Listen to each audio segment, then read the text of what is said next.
Welcome to the podcast with your favorite cash flow guys, Mike and Blaine. Giving you the best advice while having a beer. When you're running a business, there are problems every day. Let Mike and Blaine help you out and guide your way. Cheers to the good times with Mike and Blaine for business, beer, and BS. Hey, it's episode 145 of Mike and Blaine.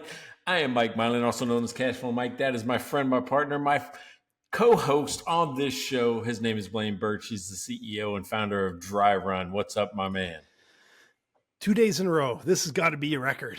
They're doing 2 in a row, and it's Friday, and I'm kind of tired. So you have to. It's a good thing I'm having a beer. Well, slow things down even more. But no, I'm ready to go. It'll be right. Sneak one in before the weekend here. Yeah, well, I mean, and that's because again, last week I missed one. Right, I was on a plane, couldn't get it done. So we're like, going, you know what? We do not want to let the people down. Let's give them content, right? Let them have content or whatever. Instead of let them eat cake. So let them eat content. So exactly. So we're doing back to back. We did a Thursday, we did a Friday, and you published last night's today. So we're back on schedule.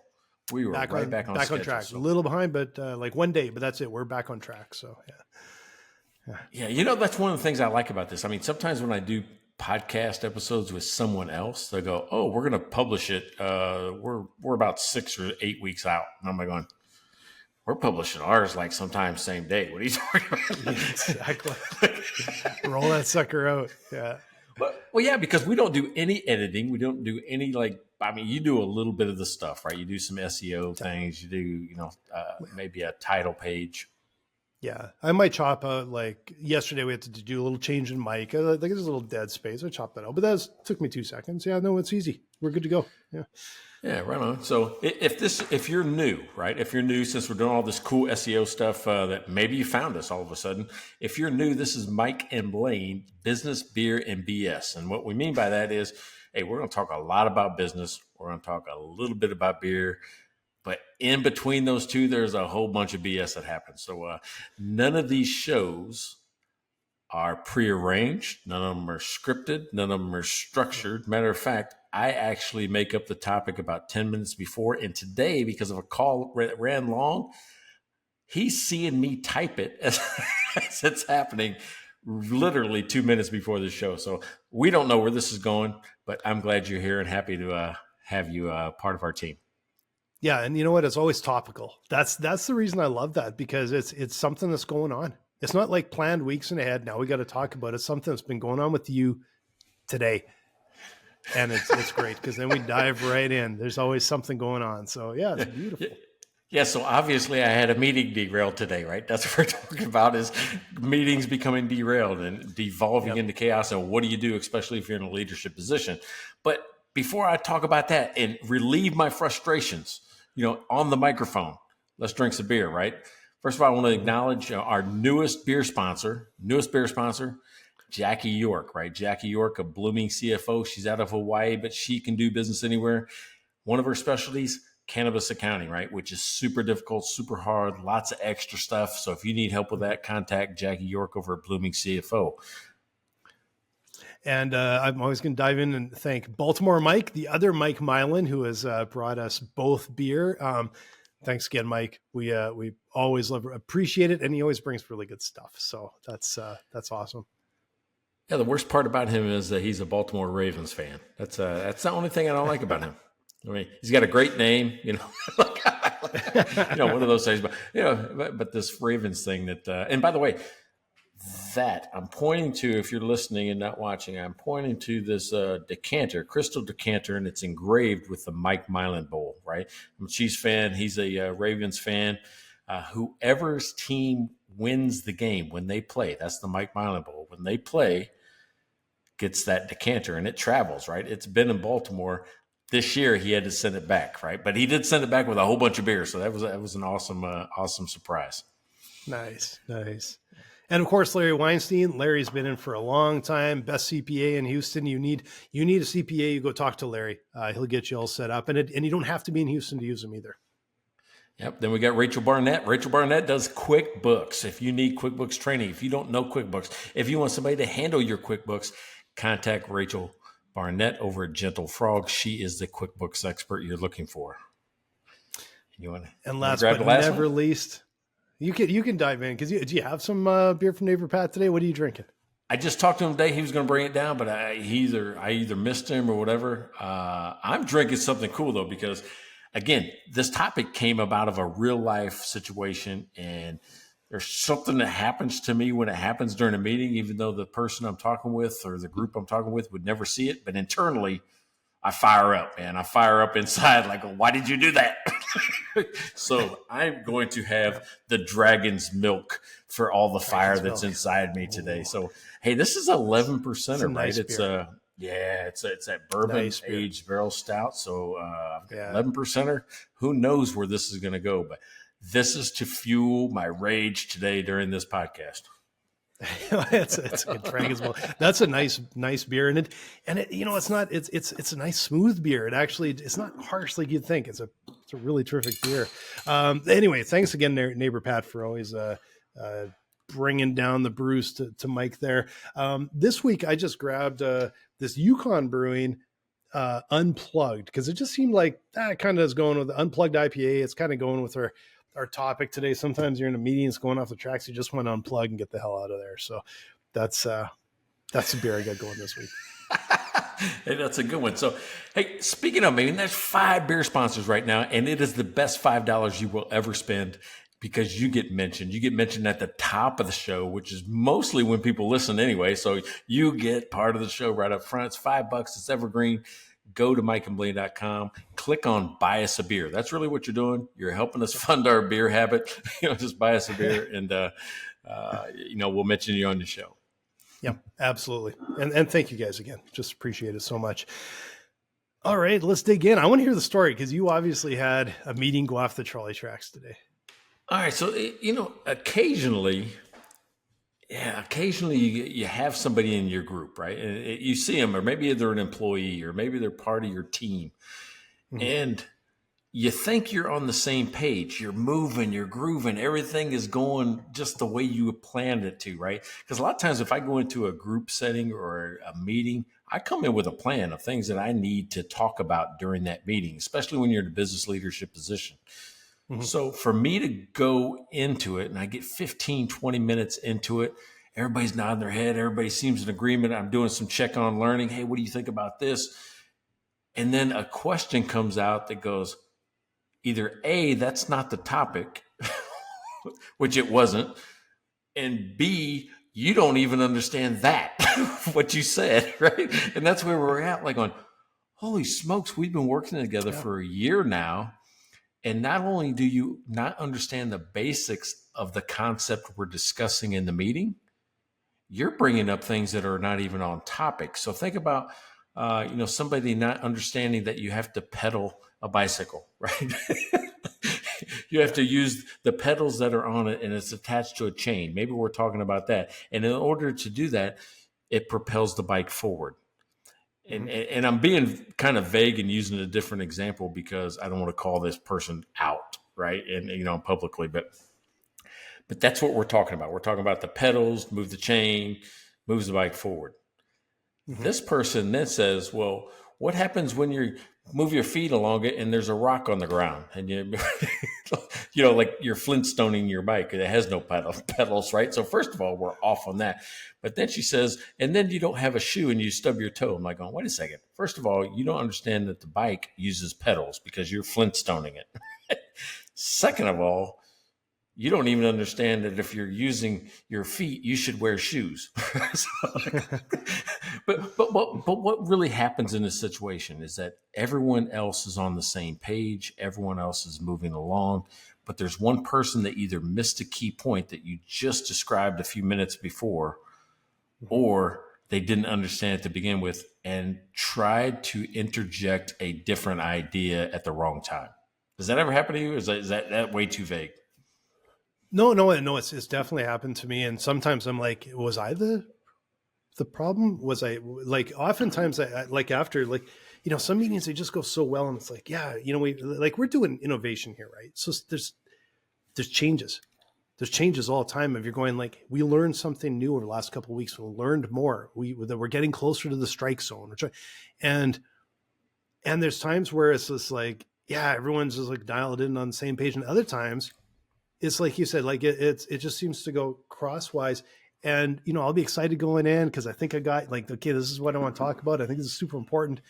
And it goes off the trolley tracks. And like after that, I always feel so down and exhausted. And then I just look and go like, at times I must not be communicating properly. Like I started it, like there's got to be something that's not getting through. Right. And that's the first thing I do is I look in the mirror and go like, what did I do or say that seemed to get off on the wrong track? It's like, I thought we were talking here and we ended up over there, and it can happen. That's why a lot of times I'll draw it out while I'm speaking it, because I know in the past it's been my fault. Where in my mind, I kind of know, and maybe I make some connections that are only in my mind that I assume other people made, right? Oh yeah, they could see the connection between A and C, but no, you really got to tell them B, because they're like, I don't understand how you got from A to C, right? And maybe it's implied. For instance, this is one that happened, not today, right? This is one that happened, but not today. I was talking about the concept of mismatched financing. All right. And I know this may be too heavy for this podcast, but mismatched financing. Yeah, especially a Friday. But hey, by the way, you said this was smooth. There's a little bit of a burn to this dragon's milk. There's a little bit of a burn to that as it goes down. This is good about it, man. It's got a little bit there, but no, I think it's a really nice. I was like, oh shit, that's pretty heavy. But, for 11%er, it's smooth for 11%, but it's still 11%, man. Yeah, that's true.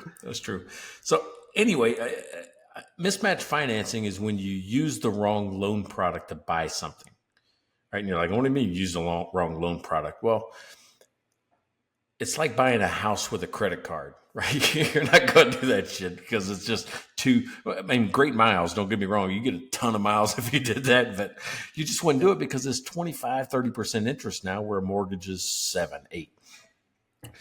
But I'm describing this concept, and I already make the assumption because the people I'm talking to have the word or letter CPA after their name, right? Certified Public Accountant, that they understand that your net profit becomes retained earnings on the balance sheet. So at the end of the month, the quarter of the year, that's how it clears out and starts over, is they take the result, your profit, and throw it on the balance sheet in the retained earnings section.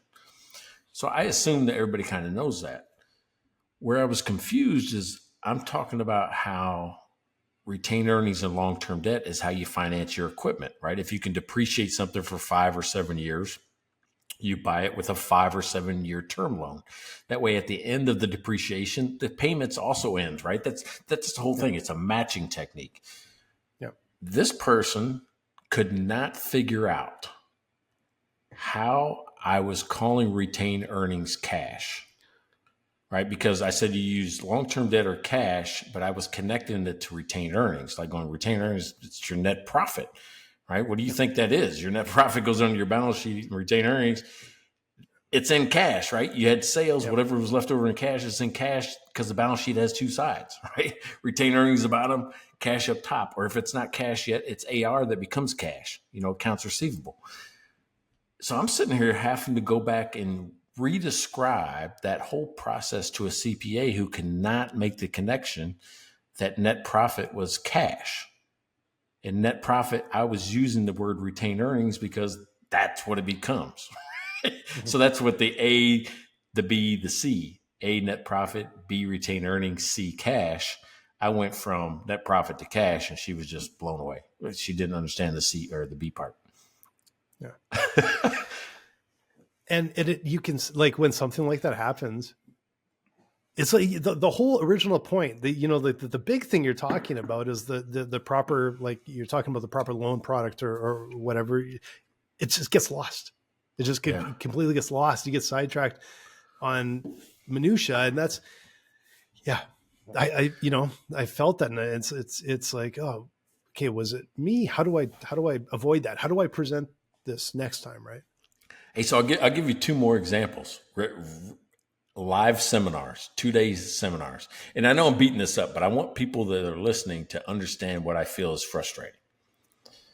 All right. And these are about two people that are in two different seminars, but they come in with their own agenda. They don't come in to be on the same page as learning a new skill. They come in with a different agenda, and the agenda doesn't match the seminar, right? It's like, you see people do it in comments on like Facebook posts. We're talking about one thing, and then somebody will throw in yeah, but have you checked out my app of doing this, that, and the other? And it's like going, maybe connected, but not really. It just uses the same words. So in the one case, I start off every seminar by saying, hey, I try to explain complex financial concepts really simply. I don't use words like liquidity or solvency or leverage, right? Because why? Because the basic people, probably the folks listening to this, don't get it, don't understand it. So I try not to use those words. Mm-hmm. I'm teaching business owners, we're not using those words. Everybody's really getting it. Everybody's going along. I have a banker come in for lunch and stay through lunch just to kind of see what it's like, because he does business with my sponsor there. But a banker comes in, and while the banker's there, we're talking about, I'm teaching folks how to use EBITDA. Business owners how to use EBITDA. And everybody's like, oh, what the hell's EBITDA? Well, just know this. EBITDA times 3 is about your debt ceiling. Right. So that's kind of what it's cash flow. When you hear cash flow, EBITDA, the same word. It's a proxy. So everybody in the room already knows this. And I'm like, oh my God, this is the perfect time to have a banker validate it, or, jump in and really provide value, because he does the job every day. Man, this guy, you would have thought he opened up a financial thesaurus, just said solvency, liquidity, leverage, working capital. He used every word that I was trying to avoid. And everybody goes, it killed the whole mood in the whole seminar. And the only way I could get out of it was say, yeah, you see what I'm talking about? And everybody laughed, right? It was just like, because he killed the mood. People were really starting to understand the concepts, and then he just lost them in one sentence. Yep. Yeah, it's of course I've seen it. Well, you see that in all over the place, where it's like I've taught for a while, and I know you're teaching now. You do see that in academia, right? Oh, easy. Oftentimes you do, and there's a real value to simplifying things. And I am 1,000% believer that if you're talking with the biggest CFO in the country, a lot of times they're like the biggest business. A lot of times they're going to use just pretty straightforward language. And because they want it clear, they want that message clear to everyone that is privy to it. I think the old legalese type language, it just gets in the way of communication. And it's something we've always talked about at Dry Run, is just constantly keep it simple, clear, plain. Everyone appreciates clarity. I think it's, you don't sound smarter. You just sound annoying if you go down the wrong path, I think. Yeah, so that's good. So that helped me structure what we should talk about during this show, right? Because this thing could be just a bitch session if we don't watch it.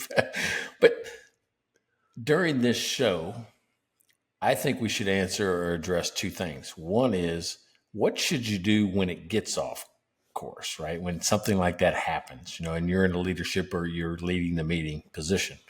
The second is what you're saying is, how can you avoid it to begin with? What are some things that maybe you do to begin with? Yeah. So I think it kind of structures this. I mean, think about it. We just made this up 2 minutes before. And now we got a whole, here's the problem. Here's some, I fell into it nicely.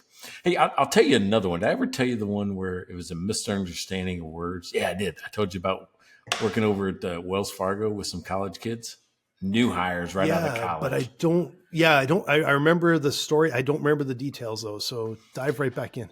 All right. So this is kind of the same. I'm thinking everybody's on the same page. I'm teaching the ratio debt to equity, right? It's debt divided by equity.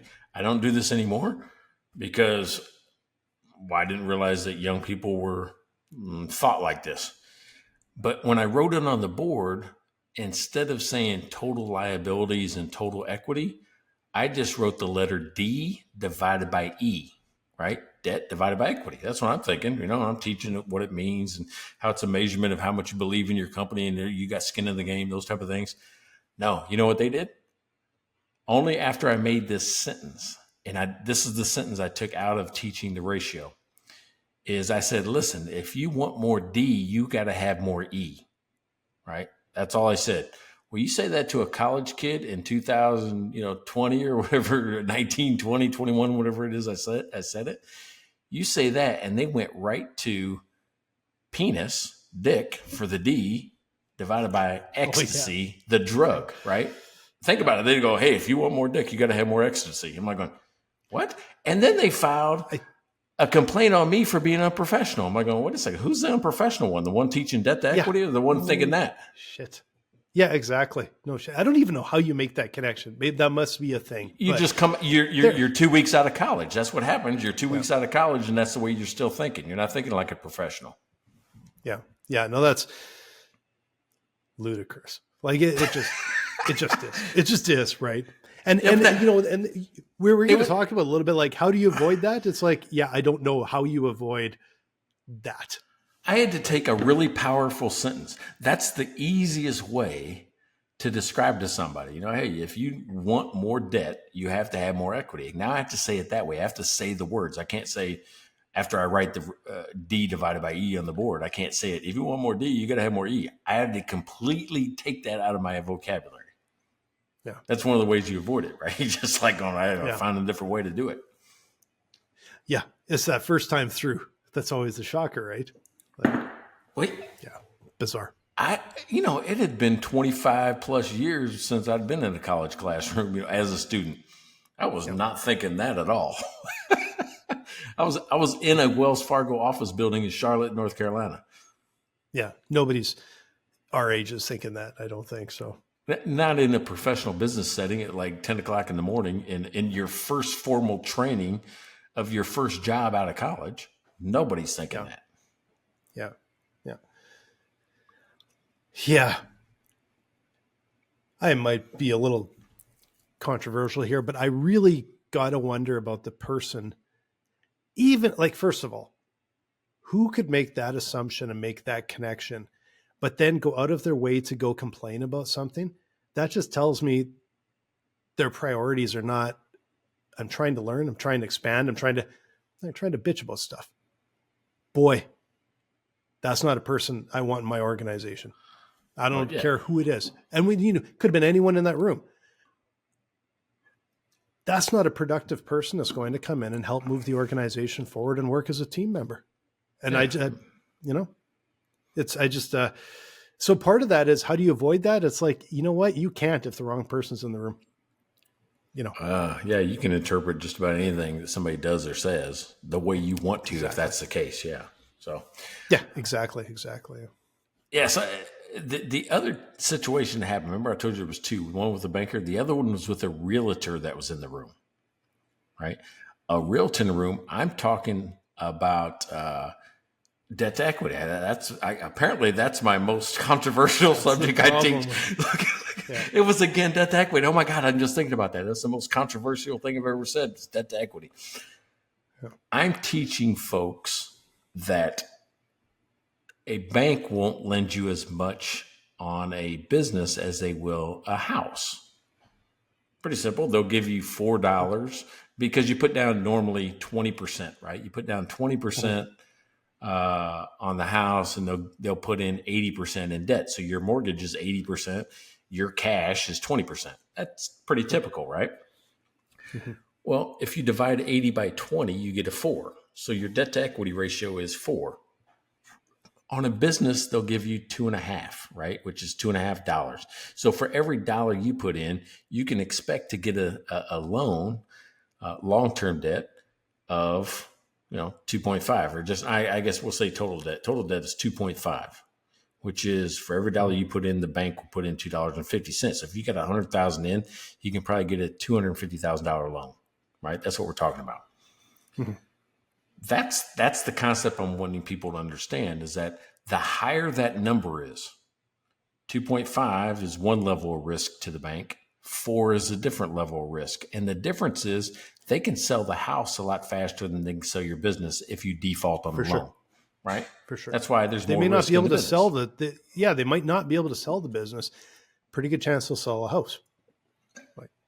Yeah. So that whole ratio is about risk to the bank. Yeah. All right. So the realtor then decides now's the right time for me to sell houses. I mean, a 2-day seminar. We got a whole agenda for 2 days. She wants to talk about, hey, guys, don't worry about that 20%. I can get you a loan right now for 0 down or 5% down. It goes on this whole tangent. I'm not going, yeah, I understand you can buy a house with less money down than 20%. I said, typically that's just what they want, right? 20%. That's what they're going to ask for. And that was the end of it. But she went on and she kept on about what today's market was like. And she was a realtor and she knows the Memphis market better than anybody in the world. And that's what it is. I get called into the office the next day after the 2-day seminar is over and say, hey, listen, we did have one person complain that they felt like you ignored them and their expertise in real estate when she was trying to explain that people could buy houses for less money down. Yeah, I'm like going, we weren't talking about buying houses. Yeah. I'm like going, it wasn't even part. That's true. I acknowledge that was true. I said, but we weren't talking about buying a house. I was using it as an example of how it's more risk. Like, I didn't want her to confuse people with more information that was not connected to business finances. Yeah, exactly. Is that crazy? Yeah. And you wonder if she just wanted to say something and wanted to promote herself, or was she really maybe not really understanding the concept that you were getting at? There are times where I feel like when meetings have gone off the trolley tracks a little bit with me, and there's times where I feel like this was a bigger picture, higher level conversation. And there may have been people in the meeting that thought it was more tactical. More in the weeds. And so get into the weeds. And then there's other times where it might be the opposite. It's like, okay, we're coming in, we're focusing on this thing, this here. And it starts to go bigger picture. It's like, no. Today it's tactical. Today it's this, right? And I wonder if am I presenting it right? How do I get that point across to be able to go, this is kind of what we're talking about today. It's more of a higher level sort of bigger picture strategy. And then the next time it might be nuts and bolts tactical, but that's where I seem to find it goes in the wrong direction. It's like you bring it, either you push it up or you bring it down when you're kind of out of the zone. Hey, you know what's funny about that? What you just said is that I saw it sometimes in corporate America, right? Where there's a pressure on you as an employee to participate, right? To add value. Otherwise, you're just kind of, why does he come to the meeting? He never says anything, isn't here, right? Especially the smaller the team, the bigger the deal. Meaning your position is a big deal. You're here because I need you, or I need somebody that can do that position. So some people feel pressured into talking, into providing a point of view. And the thing is, sometimes they don't have a point of view on the topic, but they don't want to be perceived as not contributing. Yeah. That's weird, right? I mean, but it happens. I think there's some peer pressure that happens. Absolutely. There's that peer pressure. And then, you know what, there could be times where they really aren't paying attention and something clicks and they go, oh, I can comment on that.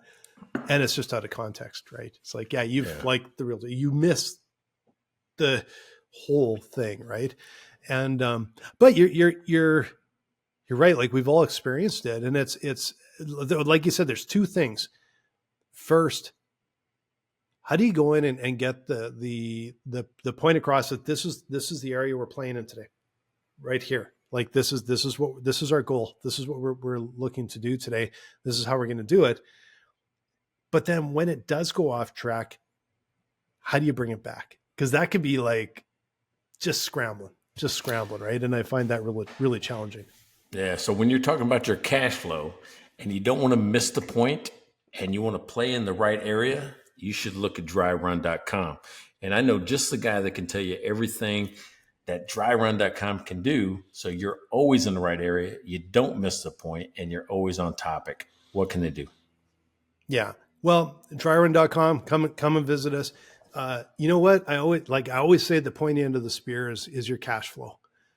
And the more complicated and complex and choppy, irregular, lumpy, like we hear all these words every day, that's where we really can excel. That's where we can really help you. So when you have complex, choppy, lumpy sales cycles that leads to really lumpy cash flow, it's a real challenge. We can help you understand where you're headed, see the lumps ahead of time, and make sure you're reacting to it. And also stay on top of that ARAP, everything that's revolving around your cash flow. Now, dry run isn't just about cash flow. You can come in and start doing scenario modeling and planning and budgeting and all these other things. But like I said, the pointy end of the spear is cash flow. When I say cash flow, if you just get the hair on the back of your neck stands up, yeah, come talk with us because we can help you. Yeah, I would say that if you need a visual representation of what's happening, what could happen, what should happen, go check out Dry Run. Their charting and their ability to overlay scenarios on top of each other to see the differences is bar none one of the best on the market. Go check them out. Thank you. Thanks for clarifying. I can tell I'm tired because I'm like, yeah, by the way, it's software. Like, so yeah, you did a good job. Yeah, circle it in. Yeah, by the way, it's software. Like oh man. Hey, what'd you think of that segue? Hey, what'd you think of that segue, man? I always try to just weave it right in. Yeah, no, the segue was beautiful. The description I had of Dry Run today was a little lackluster, but I got to tell you, I'm a little tired today. I'm just barely trying to get to the end of the week here in one piece. So, thanks for carrying it for me. All right, so we're still talking about when meetings go awry. And before I talk about like how to avoid it or what to kind of do when it happens, those type of things. Do you think you've ever been the person that did that? Oh, I'm sure I have. And I'm sure it's unintentional, and it's probably from me not picking up what they're laying down, right? Like missing something, missing that it was bigger picture, missing that it was more tactical, missing.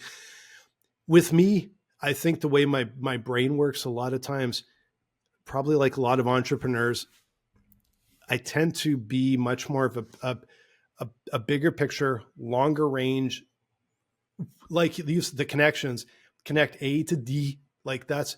And so sometimes I think if the conversation is very, very tactical and I'm just already thinking about the ramifications and how it, like the bigger picture.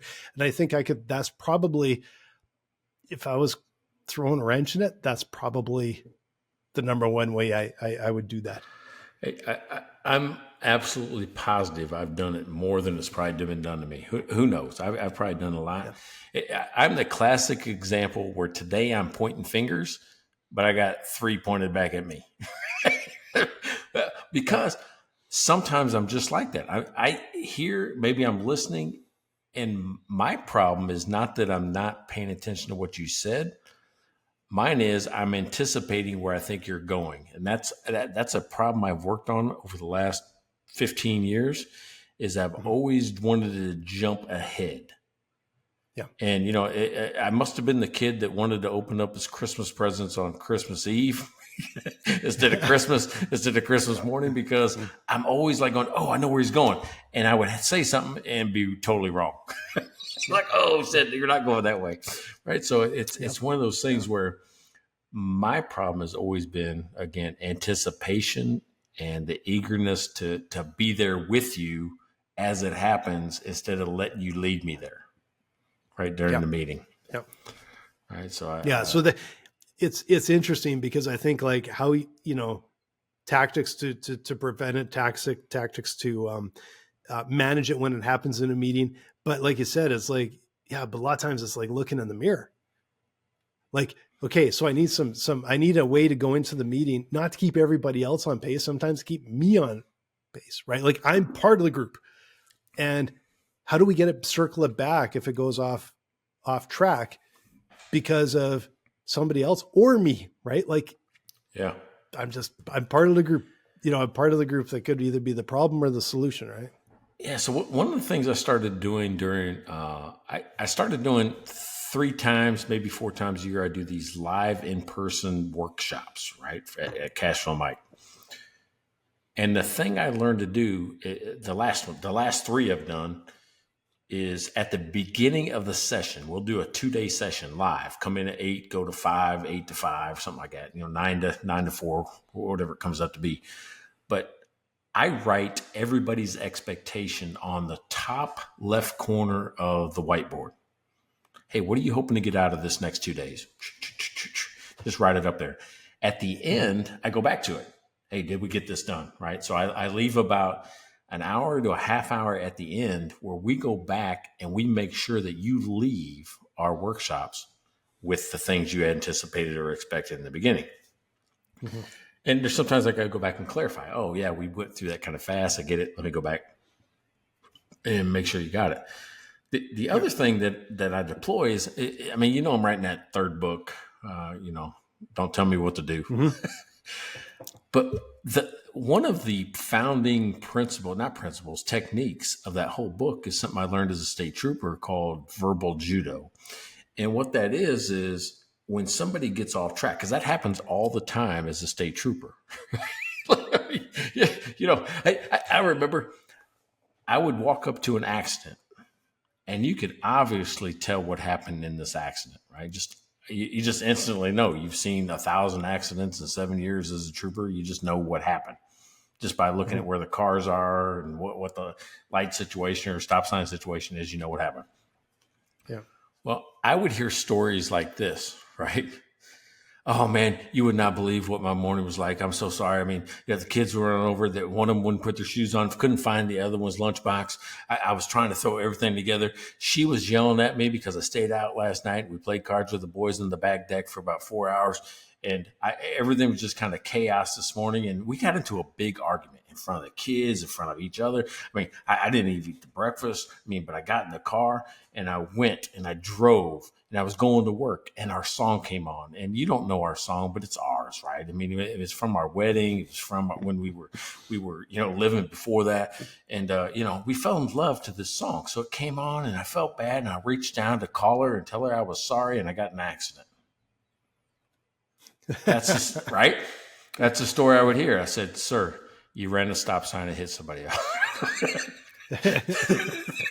so what I said, but you see where the story to him was more important than the action that happened, right? So the verbal judo is, hey, I understand that, but in actuality, there was a stop sign that you ran through and actually caused this accident.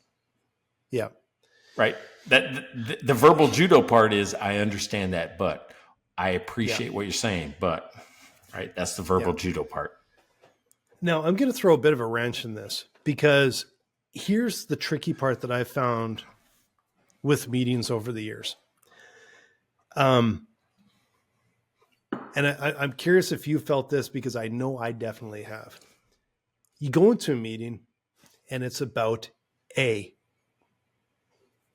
And you want to talk about A and you want to deal with A, and then B starts creeping in and C starts creeping in, and suddenly everyone's engrossed in D. Mm-hmm. And then you get to the end of the meeting and go, holy shit, it's a good thing we got off track, because that was more important than A by about 5 times. And sometimes that happens where we start a meeting on one place, we end it somewhere else. And I'm like, holy shit, it's a good thing we got there. And so that's a little bit of the thing where if you don't have some of that flexibility and you don't listen to what is going on, because that's, I think, my, again, a bit of my weakness at times. Like I walk in and I'm like, especially if I'm feeling a little under pressure, this is what we're doing. This is where we're going. This is what we're talking about. This is what we got to deal with. And this, and there's times where it's like, I got to put on my listening ears, and sometimes things come out and I'm like, and so I'm really trying to work on asking questions, being more patient, asking questions, because sometimes stuff comes on like, oh shit, I would have missed that. I feel like Epstein from Welcome Back, Kotter. The guy goes, ooh, ooh, ooh, ooh, ooh. Right? Because he knows the answer to the question. Yeah. Dude, you just Horseshack. Oh, was it? Oh, it was Horseshack. It wasn't I'm Epstein. Pretty sure it was Horseshack. Yeah, it wasn't Epstein. It was Horseshack. Oh boy, was it? Jeez, that's going back a lot of years. Man. I think it was Epstein. I think. All right, if you know what it is, comment, message us somewhere, wherever you see us, wherever we're at, message us and clear this up. Is it Epstein, Horseshack? We know it's not the other ones, and I know it was. It's one of those two. No, and it's not. It's not Washington either, right? It's one of those other two. All right. Yeah. Okay. If you don't know what we're talking about at all.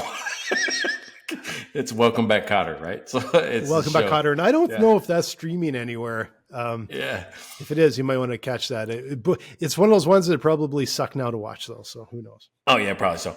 But here's the thing: what you're describing is exactly what I'm teaching in the program. What's funny is that I teach people, in that certification program, that to have a plan, to come to every client meeting with a plan, what you're going to do. But there are sometimes all the time, you'll never get to your plan because you'll use a technique that I teach called clear the noise. And clear the noise could be simple as, hey, it's been about a month since we talked. What's been going on in your world? They go, dude, I don't know if I'm gonna make payroll. Oh, I'm going to run out of this piece of equipment or inventory. This is broke down. There's something happening in their world. Clearing the noise allows somebody to get that off their plate. That's not my part of my plan for the meeting, but that's what's important to him today. That's what you're talking about is we got to D. That's what happens in most of my client meetings. We're at D and we're only working on D. We're like, oh, thank God we fixed D because I was going to talk about valuation. I was going to talk about forecasting. Has nothing to do with what we're doing right now today. That's important that we have to address. Yeah. I mean, perfect. And you know who said it best? Larry Weinstein. Right before this call, I'm talking about 10 minutes before this call, he said the problem with the people you're teaching, CPAs, accountants, is that they're so focused on rigidity and everything is black and white because historical records have to be that way. But what you're teaching is we're looking at the future, and the future is kind of flexible, right? And these meetings with your clients are flexible because you have to go where they're at. You have to go to whatever position in life and business problems that they are in right now. And you don't know that before the meeting a lot of times. Yeah. You know what? My favorite way I've heard this phrased is the famous Mike Tyson quote. Everybody's got a plan until they get punched in the face. Yeah. I don't even know if that relates, but that popped into my head. But you're absolutely right. But that it does say like the importance of a plan. You can't go in without a plan because it's not going to go anywhere. The importance of the plan is to give a little bit of structure to get things started, but you have to be adaptable. And you have to sort of be reactive and be able to go, okay, where is this going? And where is the priority? Is it changing? Is it shifting? Was my plan to do the right thing, right? Well, especially if your whole team is pulling you in a different direction during the meeting. You're like, wait a second, maybe I'm missing it. Maybe I don't get the problem. Again, Larry Weinstein said it best. He goes, we need to be more comfortable with being uncomfortable, letting people challenge that, letting people, feel that the future is not, even in forecasting, right? That was the whole thing about forecasting was, the farther out you go, the less predictable it is because anything could happen, right? You talk about the bus coming down the road, right? Well, if that bus is 2 blocks away and we plan for it to get here, but it makes a left turn before it gets here, it changes the whole plan, right? Like, well, we can do anything now. So you got to be flexible enough to say, hey, I know what I want to do in the present situation. I know with all the information I have, I'm good with it. But in case something changes, I need to be flexible and adaptable enough to change with it on the fly. Yeah. Yeah. You have to be ready for it. Like, I'm going to just, I don't usually do this. But I'm going to circle back a tiny bit to dry run because it's the philosophy we have to have multiple scenarios, tons of scenarios. Sometimes we've seen clients with 15, 20 scenarios. That's exactly why, because the future isn't, it's fluid, it's in motion. And to be able to prepare for all of these different, however you're forecasting, doing it on a napkin, it's not one. It's not like this is exactly what's going to happen. It's best, worst, likely, well, sub-likely A, sub-likely B, worst case C. You know, like you need to look at these different alternatives, test all of your assumptions, and really understand where this could go so that you can react. So you don't have this one single rigid plan, but if you have a plan in place and you kind of have an idea of what some of the outcomes could be, it's going to help you not be so shocked, not be so surprised, right? Yes, I mean, right now we're doing this. It's the week of the anniversary of D-Day, from World War II.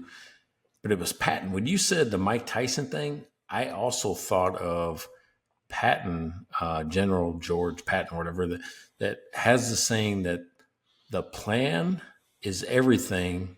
No, sorry. Planning is everything. The plan is nothing. So planning about it, thinking about it, knowing it. And I interpret that to be, hey, listen, I've got a goal. I've got a plan to get there. But I also got to have some flexibility built in. So when I teach entrepreneurs over at Trinity, I draw a road in the middle of the dry erase board, chalkboard. I mean, what the hell am I like, Allen Park Elementary in Galesburg in 1975, like on the chalkboard. but all right. So anyway, I draw a road on the dry erase board. It's just two lines with a dotted line down the middle. Everybody gets that as a road. I said, as an entrepreneur, you're just trying to get from where this road starts to where you think it's going to end. These two boundaries that are on the edge are just that. They're boundaries. Don't do anything unethical. Don't do anything illegal. But everything else is in play, right? You just got to get down the road and make it happen. Yeah. So, yeah, it's such a challenge, and it's interesting that you go to we go to sports, we go to military, police, it doesn't matter where you are. It's like understanding and planning and having training and all of this, it applies everywhere. But we're just, of course, circling it back into running a business and being able to talk with colleagues, being able to talk with clients effectively. Man, it's a skill that's learned, but it's constantly evolving. I don't think you ever get okay, I've won meetings and communication. You're constantly evolving. Right? I think what you just said was that structure matters, right? When you walk into a meeting, don't just have an open topic. We're going to talk about communication. We're going to talk about something so big that it could go in 25 different directions. Structure matters because it puts everybody on the same page.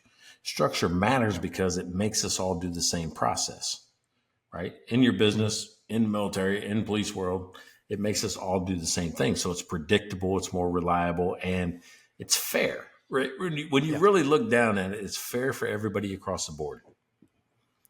Yeah. I used to say when I taught at the university, I taught design for years as a sessional instructor. And I always found that the students always want just total freedom.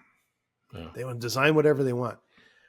The best work they ever did was when there was a ton of constraints, because that's where innovation happens. And that's where, because otherwise it's do whatever. Yeah, who cares? Yeah. But when you have these constraints, when you have a box and it's okay, how do you solve this problem?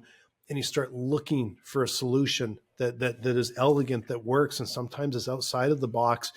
And it's those constraints that actually, foster that innovation and effectiveness. Yeah, totally agree. Hey, We're coming up on the end of our time, the end of our session. I'm surprised. This is a topic I came up with 2 minutes before this. You and I can talk for an hour on.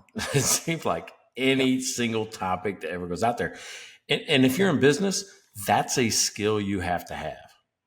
I'm just telling you, you've got to have a skill that you can listen to what's happening around you and adapt to that conversation, adapt to the situations, the rules, the regulations, everything that's happening around you, the market pricing, the pressures. That's what makes you successful in business. And I think we prove that week after week after week with an unscripted, untethered podcast. Yeah. And I will say that this one might have been the one that had the least BS. Like this one was actually like, it was pretty straight. Like it just kind of went on a topic and you know, there's only, you know, it's just like it was a little opposite of some of the other ones that go, you know, off for them. You know, they're fun. They're fun. This one was a little more straight-laced, right? Yeah. We were even able to structure this halfway through. Hey, I think we should hit these 2 topics. No, we never do that either. Do you remember we used to do that? Said, hey, we're going to talk about this, that, and the other. I mean, I think if you go back to season 1, and I'm telling you guys this because you might want to go back and check out some of our stuff and see how it's evolved. Man, I don't know if you want to. Oh, it's going to be terrible, right? I mean, nobody's first season, second season are that great. Yeah. Season 4 of Mike and Blaine is probably our best work because we're loosening. 5 will be better. 5 will be even be better. So, hey, if you want to take advantage of what we're doing in the future, which is being a part of our future, which is season 5 going to be coming up next year, right? We're still in 4. Look, we're talking about 4 at 5. We got ways to go, yeah. But you can be a part of it, right? It keeps getting better. You can help us become better. Like, subscribe, go to the website, buy the merch, buy us a beer. Yeah, make sure you subscribe. Make sure you share. Make sure you tell your friends. You also don't have to do everything online. You can tell your friends. You know, you're out for a beer with them on the weekend. Say, you guys got to check out Mike and Blaine. Let's go to mikeandblaine.com. You'll find us. And don't miss an episode. Hey, and not only that, I know you hear a lot about Dry Run. I know you hear a lot about Cash Flow Mike. We are the mid-roll sponsors right now. Guess what? I'm willing to give up my spot. How about you? I'll see who it is. No, we were, we'd love to have another sponsor. Like we love our beer sponsors, but there's always a room for a mid-roll sponsor as well. A little bit more time to do your thing and tell us about, or we can do a little read-in. We've done that before with some of our sponsors in the past.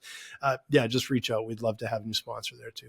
Right on. 145 in the books. 145. Can you believe we're at 145? But that's in the books now. I know.